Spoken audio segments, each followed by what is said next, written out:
שאיך התעצבנתי עליך?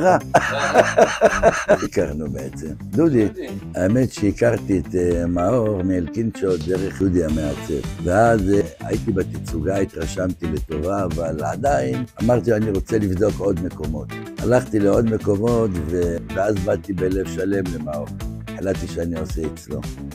התווכחנו קצת על המחיר, אבל לא היה בסדר גמור.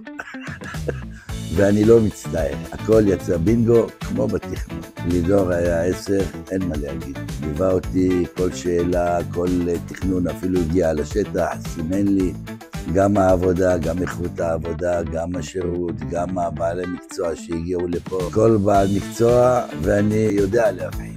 תענה בכנות. כן. כל מה שאמרתי עד עכשיו זה האמת. אני ראיתי את איכות העבודה, והיה חשוב לי להיות מרוצה. לא לקבל בפחות כמה גרושים. בקיצור, המחיר שיחק, אבל לא כל כך, כי רציתי איכות.